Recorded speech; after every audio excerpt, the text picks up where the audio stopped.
Vamos ver se a minha internet ajuda. Boa noite a todos. Eu tenho um probleminha, né, com a internet aqui em casa, pelo fato da gente morar em chácara. Então, caso aconteça aí de cair, eu prometo tentar voltar, né? Vamos dar um tempinho para o pessoal chegar.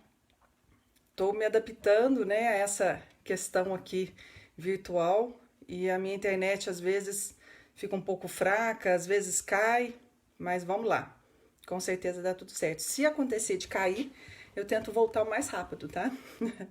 Boa noite, Vera. É tão bom, né, a gente ver as pessoas. Eu falo que esses momentos que a gente tá tendo de forma virtual do centro é muito gostoso, porque a gente se encontrava, né, toda semana e realmente a gente sente falta, né, de encontrar todos os rostinhos. E o bom da internet é que, olha só, né, tem gente de longe, lá de Belo Horizonte, né, a Mariela aí assistindo, então isso é gostoso, isso é uma coisa boa disso tudo. Se acontecer qualquer problema aqui com a internet, eu tento reconectar, tá? A minha internet aqui no sítio não é muito boa, né? Eu falo que uma das coisas boas de morar em sítio é toda essa liberdade, a natureza que a gente tem. Mas a gente tem dois pontos ruins. Um é a internet e o outro é o disque entrega que a gente não tem, né? Mas com certeza a internet vai ajudar. O que eu quero conversar com vocês hoje? Esse tema, né, que é até uma reflexão espírita que o Fred colocou para esses dias. E desde que quando começou essa questão da pandemia, a gente escuta muito aquela frase, né? Nós estamos numa tempestade. Estamos todos numa tempestade. Cada um no seu barco, mas estamos todos numa tempestade. E eu acho que todo mundo já ouviu isso desde o início. E é sobre tempestade e Jesus. Esse vai ser o tema nosso. E para isso, aproveitei aí o estudo do Fred, que ele está estudando o Evangelho de Marcos. Aí busquei lá no Evangelho de Marcos, lá no capítulo 4, eu vou ler para vocês, para depois a gente conversar. Naquele dia, ao anoitecer, Jesus disse aos seus discípulos: Vamos para o outro lado. Deixando a multidão, eles o levaram no barco, assim como estava. Outros barcos também o acompanhavam. Levantou-se um forte vendaval, e as ondas se lançavam sobre o barco, de forma que este ia se enchendo de água. Jesus estava na popa, dormindo com a cabeça no travesseiro. Os discípulos o acordaram e clamaram: Mestre, não te importas que morramos? Ele se levantou, repreendeu o vento e disse ao mar: Aquiete-se, acalme-se. E o vento se aquietou, e fez-se completa bonança. Então perguntou a seus discípulos: Por que vocês estão com tanto medo? Ainda não têm fé? Eles estavam apavorados e perguntavam uns aos outros: Quem é este que até o vento e o mar lhe obedecem? Essa passagem eu acho ela muito bonita e muito inspiradora, principalmente nos momentos atuais, né? Eu fico imaginando nessa situação toda, lá atrás, né? 2000 anos atrás, com a tecnologia lá de trás, aqueles homens com aqueles barquinhos e vivendo uma tempestade. Com certeza eles tiveram medo. E o mais interessante é que Jesus dormia no barco junto com eles, né? Jesus estava ali, descansando, tranquilo. Mas só a presença de Jesus não era o bastante para os discípulos. Os discípulos sabiam que o homem estava ali, dormindo com eles, mas estavam morrendo de medo que a chuva, que a tempestade afundasse o barco. E aí, Jesus é acordado e Jesus disse a todos que estavam ali: Por que ainda tem medo? Por que ainda não tem fé? E aí eu fico pensando em nós, diante das nossas tempestades, diante dessa que a gente está vivendo agora, que para muitos é uma grande tempestade, para outros foi só uma mexida, mas essa mudança de vida que nós estamos enfrentando, né? Todos nós. E eu fico pensando também, quando eu leio esse texto, quando Jesus fala que ele quer ir ao outro lado. Vamos para o outro lado. A doutrina espírita nos permite aprofundar muito mais nos textos, né? E eu entendo, quando eu vejo esse texto numa visão espírita, eu entendo que quando nós reencarnamos, nós estamos indo para esse outro lado. E esse barquinho que nós trazemos, os nossos valores, nossas estruturas, né, é o que vai aguentar as tempestades. Por isso que nós temos que cuidar tanto do corpo físico da nossa encarnação, que é instrumento, quanto de toda essa estrutura mental e emocional que nos acompanha. Esse é o nosso barco, essa é a nossa proposta de sair de um lado e ir para o outro. E quantas tempestades, né, nós já enfrentamos? Quantas situações difíceis? Quantas vezes nosso barquinho balançou de um lado para o outro? Quantas vezes nós achamos que não íamos aguentar mesmo? E aí eu fico pensando, né? Se Jesus lá atrás dormia com aqueles discípulos, e se essa é a proposta de Jesus numa reencarnação, vamos para o outro lado, Jesus também está no nosso barco, quietinho, dormindo. Por quê? Porque ele confia naquilo que nós já trazemos. Nós damos conta de enfrentar a tempestade. Só que assim como os discípulos, nós temos medo. E aí a gente grita, clama por Jesus para que ele intervenha. Mas o interessante é que se a gente for olhar toda a história dos evangelhos, Jesus mesmo, sendo um instrumento de cura, ele sempre joga a responsabilidade para quem recebe a cura.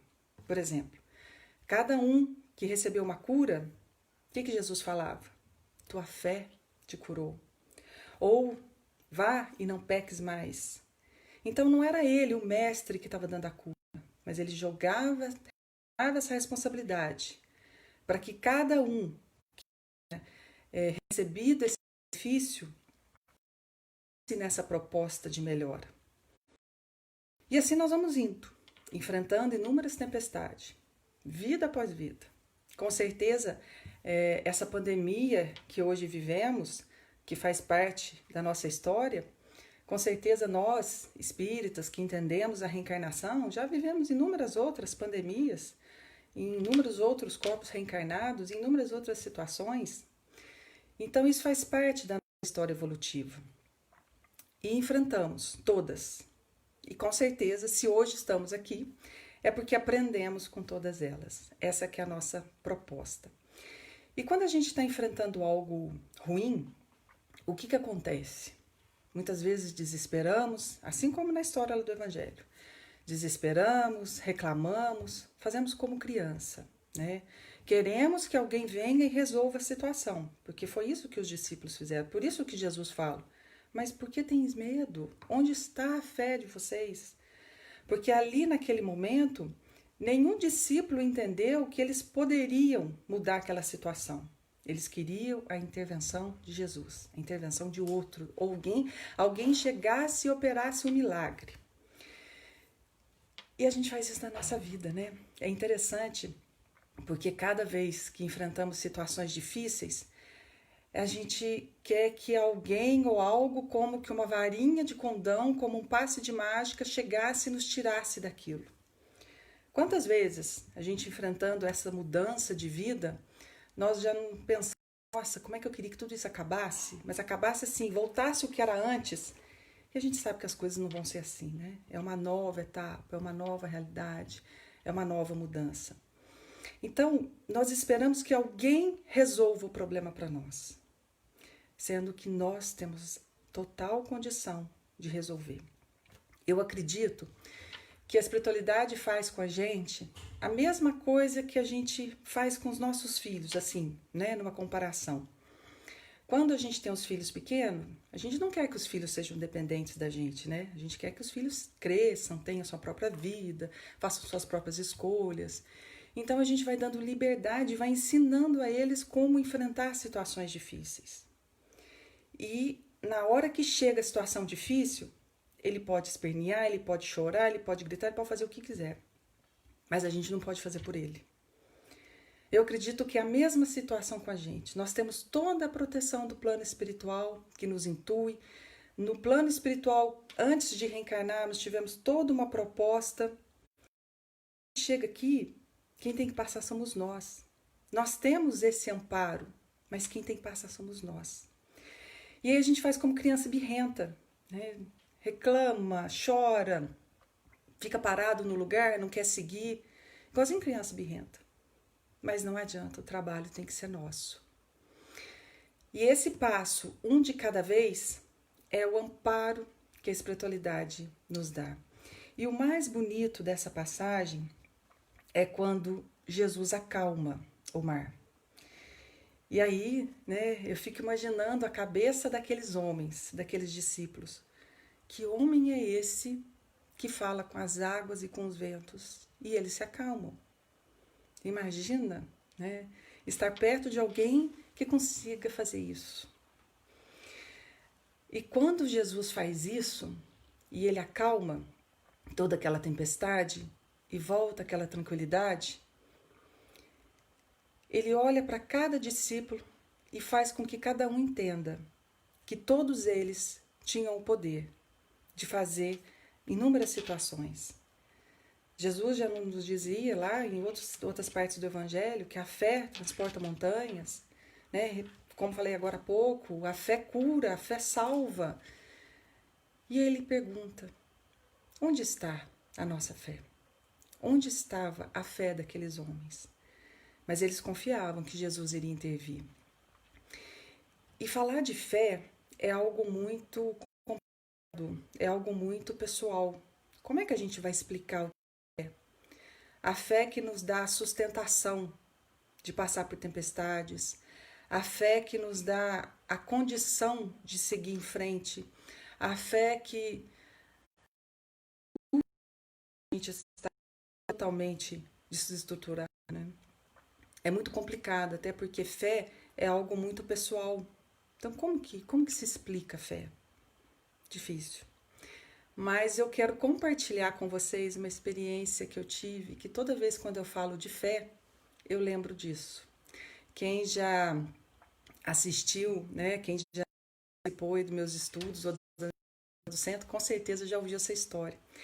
Isso deve ter mais ou menos uns 13 anos, 12 anos, mas não tem como não falar disso quando eu falo de fé. Porque é muito complicado. Como que eu vou acreditar em algo que eu não estou vendo, que muitas vezes eu não estou sentindo, que eu estou com medo, mas eu preciso acreditar? E isso tudo aconteceu porque eu achava que estava ensinando alguma coisa, né? E aí a gente percebe que a gente não ensina nada, muito pelo contrário. A gente aprende muito mais do que realmente ensina. E a Helena, ela tinha uns 7, 8 anos. A Helena é minha filha. Quem acompanha aí os vídeos, quem conhece a Alma Canta, é aquela que toca violino. 8 anos e ela estava fazendo uma aula de evangelização nas terças-feiras. Se não estou enganada, acho que era até com a Denise. E o tema daquela noite foi sobre fé. E ela saiu do centro, né? E não parava de me questionar sobre a fé. E eu falava, gente, como é que eu vou explicar para essa menina a fé? Eu falava assim, eu preciso até encontrar com a Denise para falar como é que eu explico para ela a fé. Eu não consigo, porque ela precisava continuar pensando sobre a fé para que na próxima aula eles continuassem com a aulinha. E aquele dia aquela noite foi questionado e perguntando, e eu tentando explicar. E aí eu chegando na conclusão de que nem eu estava compreendendo o que era fé. Por fim, consegui colocá-la para dormir e realmente fiquei pensando sobre aquilo. O que seria a fé? E eu cheguei na conclusão que a minha fé era muito mais direcionada àquilo que eu gostaria que desse certo. Então, por exemplo, a fé, né, aquilo que eu estava imaginando naquele momento, que eu estava sentindo, ela era de acordo com as coisas boas que aconteciam na vida. Então, a gente usa muito essa palavra, né? Não, acredita, confia, vai dar tudo certo, tenha fé. Mas e se o tudo certo lá do pai? Caiu, mas voltou. E se de repente, né, esse tudo certo para a espiritualidade, lá para o Pai, para a minha encarnação, não é o tudo certo que eu quero agora. Eu vou ter fé, eu vou conseguir caminhar em situações adversas. E aí eu sentia isso, eu falava assim, a minha fé é muito pequena, minha fé é muito volúvel aos meus desejos, porque dependendo da situação que eu enfrente, eu vou fazer igual os discípulos, eu vou começar a chorar e espernear e querer que algo aconteça me tirando daquela situação, porque eu não vou entender que eu consigo sair daquela situação. Bom, no outro dia, né, acordei com aquilo, falei assim, eu também preciso estudar sobre a fé. E no outro dia ela tinha aula no conservatório, de manhã, e eu levava ela para o conservatório. E na hora que ela entra dentro do carro, eu achei que a conversa já tinha encerrado e eu ficaria só eu mesmo com as minhas indagações, tentando entender o que seria a fé. Ela entra no carro, a primeira coisa que ela me fala, mãe, continuando aquele assunto de ontem, eu falei, nossa, agora como é que eu continuo com aquele assunto de ontem? E eu sei como explicar. E aí, saindo com coragem, eu lembro que eu ainda pensei assim, falei, a espiritualidade me ajuda, porque como é que eu vou explicar algo para ela que nem eu consigo entender o que é?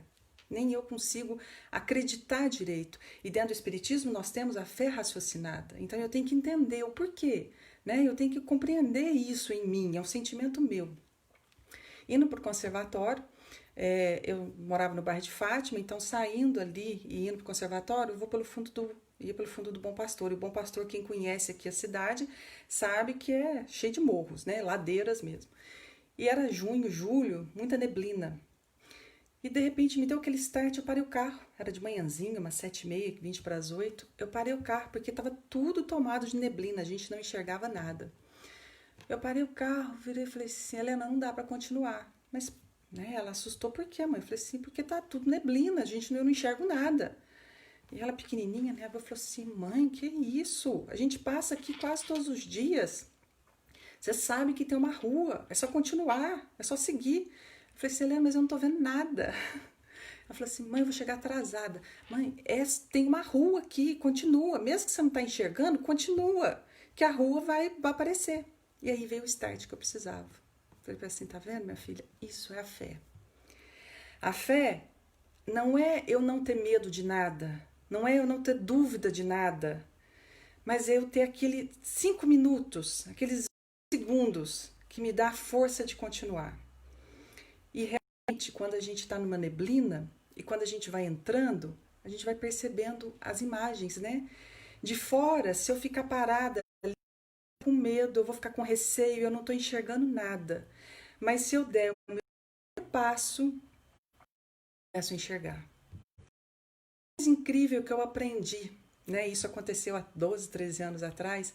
O mais aprendi que mesmo quando eu não conheço, que eu acho que ali não tem estrada nenhuma, quando eu dou o primeiro passo, a misericórdia de Deus nos alcança e constrói o nosso caminho, constrói essa estrada.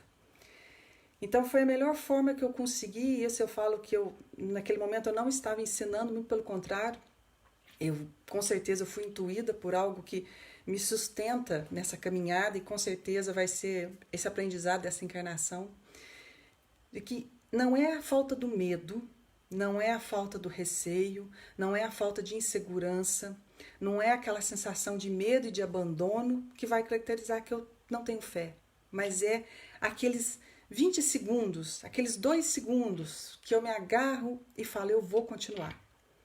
Isso é a fé. Esse primeiro impulso de acreditar que as coisas vão acontecer. E acontece. E mesmo que as coisas não aconteçam do jeito que a gente gostaria, esse movimento de sair de algo que antes me dava medo ou me causava desconforto, já muda a minha visão. E eu já começo a aceitar as situações que me chegam de uma forma muito mais tranquila, porque eu entendo que a misericórdia de Deus está agindo em nossas vidas. Se a gente perceber, não acontece tudo de ruim. Se eu for pessimista, é claro que eu vou ver tudo de ruim, né? Eu até comentei para vocês no início que a gente mora numa chácara, só que eu tenho 2 pontos ruins aqui. Primeiro, minha internet não é tão boa quanto a da cidade. mas nós vamos se ajeitando. E eu não tenho disco entrega. Então, se de repente, 10 horas da noite, bate uma fome e a gente quer pedir alguma coisa, nós vamos ter que ir lá buscar, né? Então, são dois pontos ruins. Mas, em compensação, eu tenho inúmeros pontos maravilhosos. Eu acordo com os passarinhos e tem inúmeros bichinhos aqui. A gente tem um pôr do sol e um nascer do sol maravilhoso. Então, são inúmeras coisas, muito mais coisas boas do que coisas ruins. E sempre a gente tem essa dualidade na nossa vida. Sempre eu tenho opções de olhar a coisa boa ou a coisa ruim, né? Sempre eu vou... a vida, né, tem uma expressão muito bonita que é o acordar de manhã. E se a gente prestar atenção nessa palavra, é acordar. Como que eu vou pintar meu dia? Que cor que eu vou dar ao meu dia? Na hora que eu acordo, eu não tenho que só acordar porque eu acordei, eu tenho que levantar e fazer outras coisas. Mas ao acordar, que cor que eu vou dar nesse dia? O que que eu vou me prender? O que eu vou observar? No que eu vou olhar? A gente vê uma árvore, agora começa a época dos ipês, que eu adoro, e tem gente que reclama da sujeira, mas tem gente que olha as flores.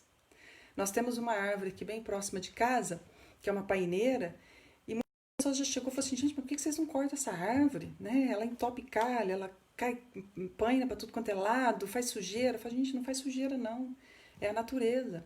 E quando cai todas as folhas e ela se enche com aquelas flores rosa, né, rosa meio branquiçada, fica a coisa mais linda.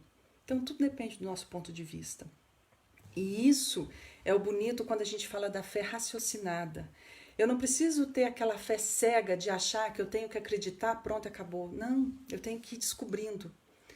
Assim como Jesus, em toda a sua caminhada, vamos dizer assim, encarnado, né? Esse período que ele ficou entre nós, toda essa o que ele mostrar essa capacidade que cada um tem de fazer seu próprio milagre, de buscar a sua própria cura.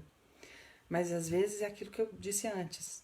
Às vezes aquilo que é o necessário para a nossa encarnação, muitas vezes não é aquilo que o meu desejo, que a minha vontade quer.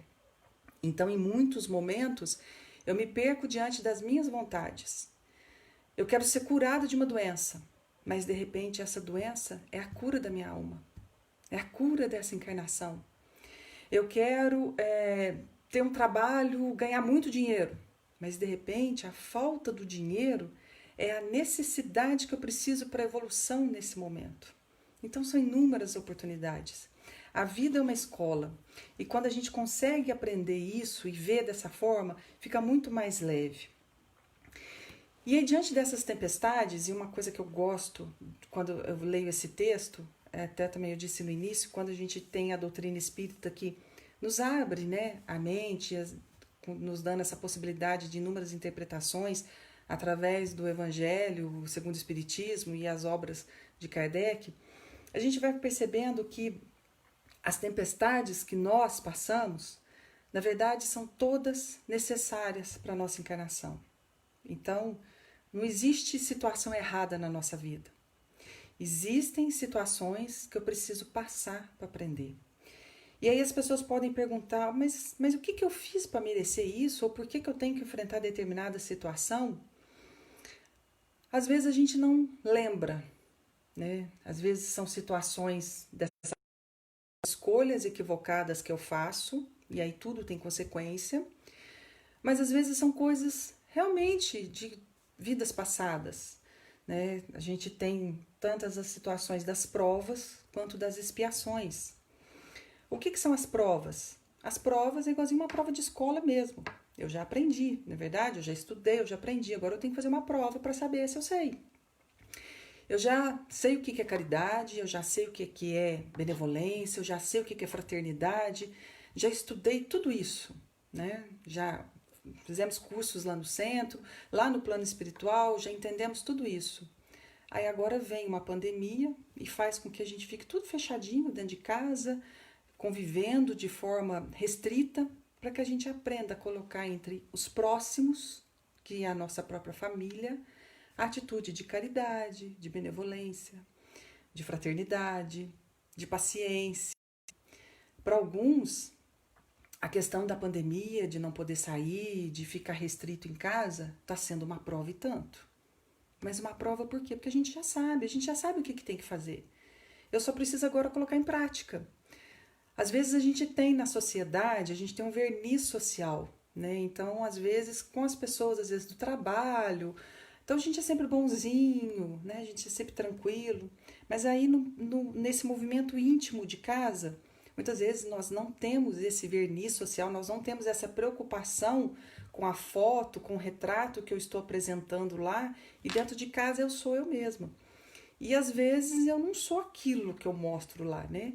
Então, né, aquela paciência, aquela tranquilidade, talvez em casa não seja dessa forma.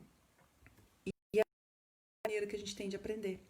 Se eu sei que eu preciso ser paciente, nada vai ser um ponto, nada vai ser passe de mágica, né? Não adianta eu fazer lá como os discípulos, achando que Jesus vai descer e vai me dar paciência, vai acalmar o mar que todo e vai dar paciência. Não, isso é construído. É o que ele sempre nos fala, que nós temos essa capacidade. Como é que nós vamos treinar a paciência?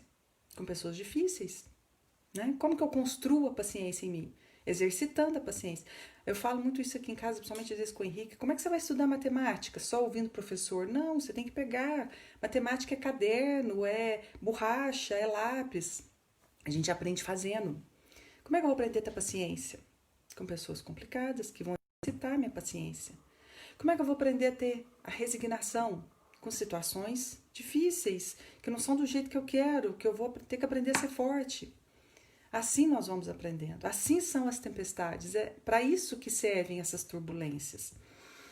E outra coisa que é muito comentado no Espiritismo, né? Então nós temos provas e nós temos expiações. Qual que é a diferença, então? A prova é aquilo que eu já sei e que eu estou fazendo. Estou acompanhando, estou respondendo, sei que eu já sei, então estou mostrando, estou provando o que eu fiz, né? Que eu estou entendendo. Prova de escola. E as expiações? As expiações é eu consertar aquilo que eu fiz de errado. Por isso que as expiações são um pouco mais difíceis. As expiações de relacionamentos complicados, doloridos, relacionamentos às vezes tumultuados, relacionamentos internos mesmo, eu com a vida, eu com as pessoas, tudo isso são expiações, porque eu preciso consertar aquilo que foi feito de errado. Eu preciso consertar as situações. E isso não existe regra e nem existe receita, né? É cada um vivendo um dia de cada vez, sentindo seu coração. Sempre a oração sendo nossa guia e mestra.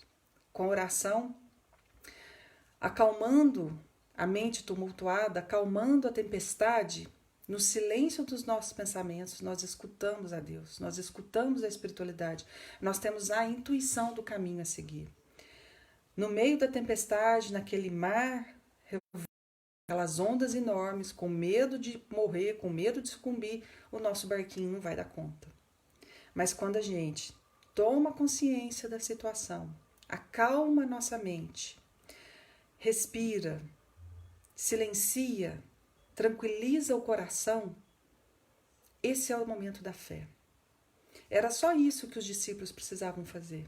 Só isso, né? Até parece que é uma coisa pouca de ser feita. Mas era essa atitude que Jesus cobrava desses discípulos. Acalma-se.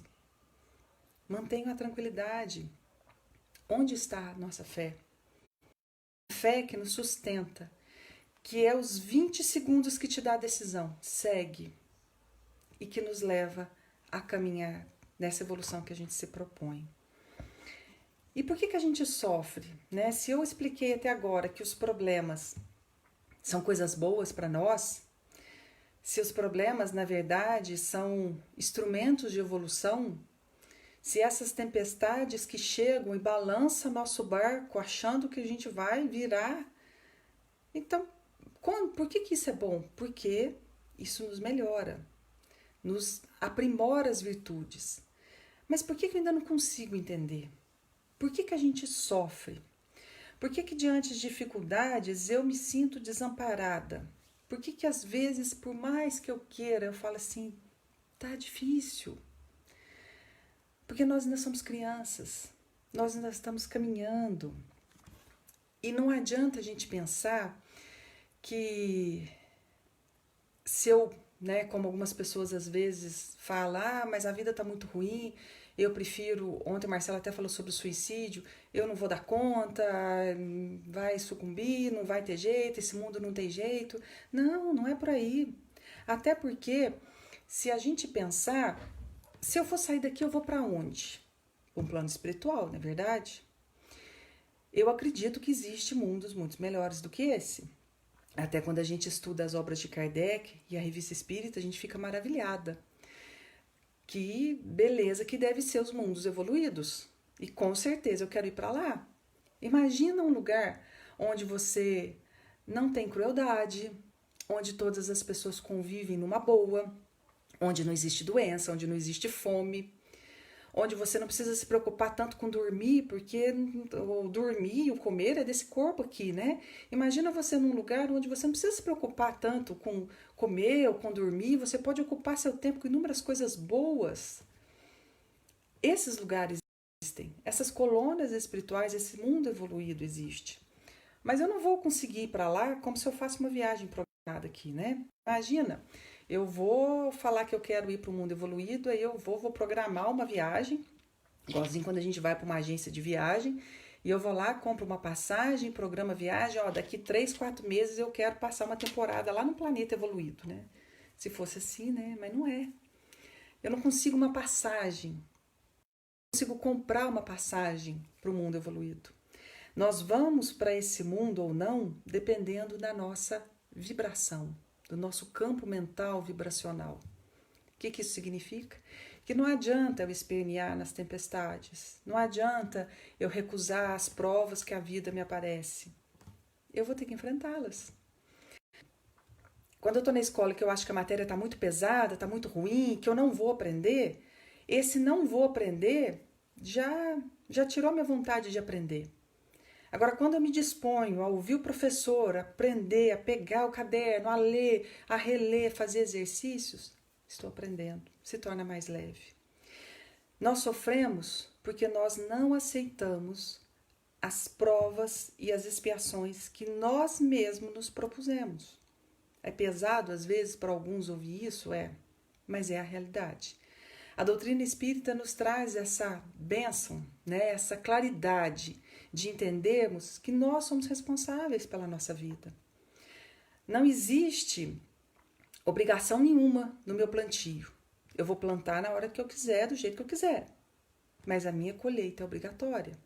Então não adianta eu plantar semente de laranja e querer colher abacate, né? Não tem como. Se eu plantar laranja, eu vou ter laranja. Se eu plantar solidão, se eu plantar angústia, se eu plantar ingratidão, o que eu vou colher lá na frente? O abandono, a ingratidão. São essas as situações. Nós temos sementes na mão no nosso dia a dia. Então, a proposta da nossa reencarnação, né, o ir para o outro lado, e esse evangelho de Marcos eu acho muito esclarecedor nisso, né? Você vai para o outro lado, existe uma tempestade, Jesus está dormindo, ele acalma o mar, acalma o vento, pergunta aos seus discípulos onde está a fé. Esse ir para o nosso lado, para o outro lado, a encarnação, esse caminhar nosso, saindo do plano espiritual, vindo para uma encarnação, com inúmeros problemas, com inúmeras situações, com tempestades que o nosso barquinho vai balançar, mas nós não estamos sozinhos e Jesus está com a gente. Só que ele está lá quietinho, dormindo no cantinho dele. É claro que se no momento de desespero que a gente precisar e chamá-lo, é claro que ele vai nos atender e nos amparar.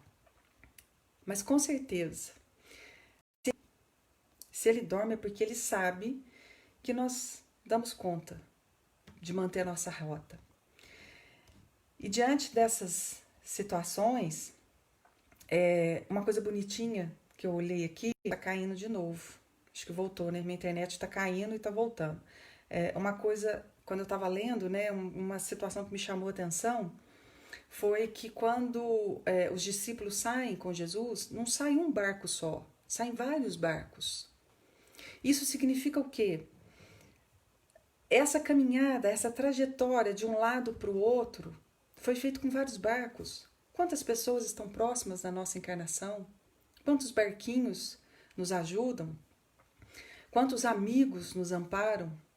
Esses dias eu pensando com muita gratidão sobre os momentos que eu já vivi, e eu comecei a perceber quantos anjos foram aparecendo nos momentos mais difíceis da minha vida, quantos barcos que de repente vieram me colocando de novo na rota, né? Quantos amigos que nos auxiliam, que nos ajudam.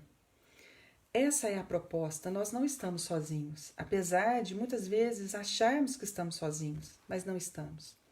Nunca o Pai nos desampara.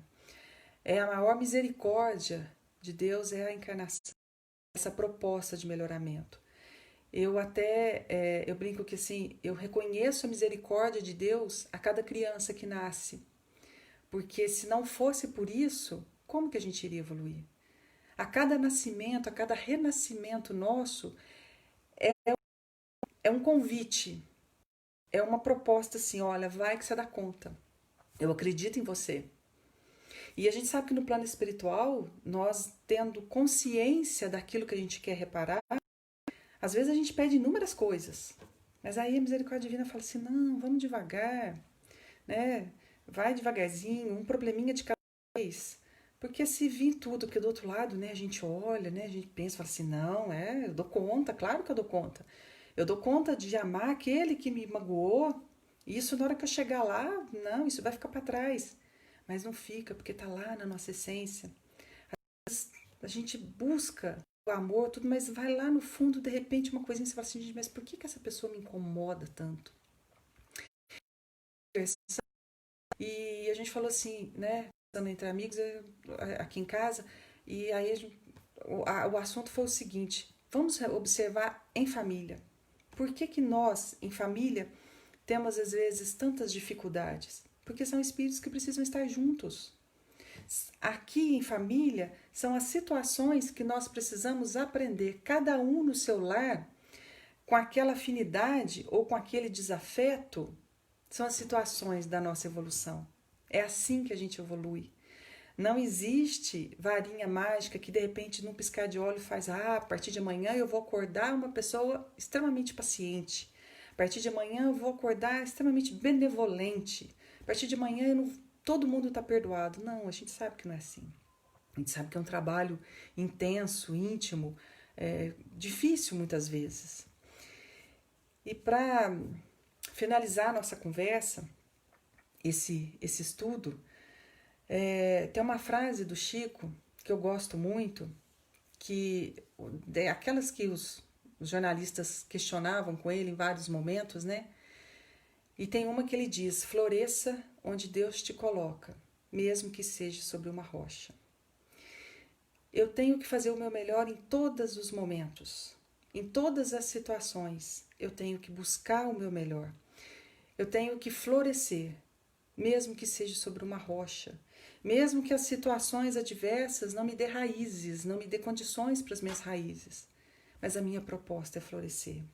E Chico também, sempre quando ele era questionado em relação à questão das suas dificuldades, e ele falava que ele agradecia todas as dificuldades que ele enfrentou, porque se não fosse as dificuldades, ele não teria saído do lugar. E até ele alerta, né, que as facilidades muitas vezes nos impedem de caminhar. É na dificuldade que a gente aprende.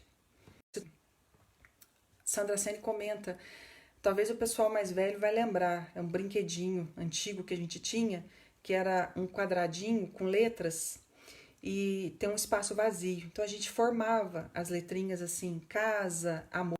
A gente formava as letrinhas andando com aquele espaço vazio. E eu lembro que a Sandra, numa palestra dela, ela falou que a gente só consegue, naquele joguinho, montar as palavras porque ali tinha um espaço, ali tinha um buraco, ali tinha um vazio que permitia que as letrinhas formassem, andassem e formassem palavras. Nós só conseguimos construir a nossa vida porque nos falta algo. Porque se fosse todo completo, a gente não conseguiria fazer nada, a gente ia ficar estagnado. É a falta que nos auxilia a crescer. Aquilo que nos falta, que nos impulsiona, todas as tempestades que nós já passamos, que nós estamos passando, André Luiz também nos adverte. Jesus ilumina o caminho, mas quem tem que percorrer somos nós. Que a gente acha que não dá conta, mas a gente dá, porque Jesus nos transmissão foi tranquila, porque aqui toda hora eu tô percebendo que tá caindo, então depois eu vejo até como que ficou, se cortou. Mas diante dessa proposta de hoje, de fazer essa reflexão, a minha proposta para vocês é que a gente analise a nossa reencarnação. Compreenda que quando Jesus nos chama para atravessar o lado, né, para reencarnar, para vir para esse planeta, conviver com essas pessoas, enfrentar as doenças, enfrentar o trabalho, enfrentar todas as situações que momentaneamente nós achamos que são adversas, que a gente tenha certeza que, primeiro, nós não estamos sozinhos, né? Nós não estamos com um barquinho sozinho numa tempestade lá desesperado. Não, se a gente olhar, nós vamos ver que tem muitos barcos junto com a gente. E que o mais bonito, Jesus dorme nesses barcos. Jesus está ali, à espera do nosso chamado, se for preciso. Mas a gente dá conta. Nós temos todas as ferramentas necessárias. Quando a gente conhece, quando a gente entende que cada tempestade é uma proposta para que a gente melhore, que cada tempestade é uma proposta para que eu perceba a minha potencialidade, como eu sou forte, como que eu dou conta, né? Como que eu vou construindo a minha paciência, a minha resignação, a minha benevolência. Se eu compreender tudo isso facilita a nossa vida. Então, essa é a proposta da noite. Eu vi que tem uma pergunta aqui, se já tem data para voltar às reuniões. Por enquanto, não. As presenciais, por enquanto, não tem. A FEB ainda não soltou nada em relação a isso. Ainda de proteção às pessoas, para manter ainda essas reuniões online, né, esses grupos de estudo online. Né? Eu tenho muita saudade, às vezes, que é o Facebook, que faz com que a gente mate a saudade um pouquinho, né, dos nossos encontros. Mas acredito que logo a gente possa se reencontrar, né? São as tempestades, né? É o momento que a gente tem aí de se reestruturar na paciência, nas leituras, né? Quem fazia os estudos lá no centro, continuar esses estudos, buscando as leituras, as literaturas, buscando o pessoal para fazer grupos de estudo. Na página do centro tem está tendo várias lives, né, de estudos, então a gente não pode parar, não tem desculpa para a gente parar, né? É só a gente continuar e seguir. Até porque tudo nos ensina. Acredito que até esse distanciamento nos ensine o tanto que é bom estar junto, né? Com certeza, quando retornarmos, teremos outros olhos para com a vida, para com os outros, para com os amigos, né? Os almoços, as reuniões. Então é um aprendizado para todos nós. Finalizando, desejo muita saúde, muita luz, muita harmonia na vida de cada um.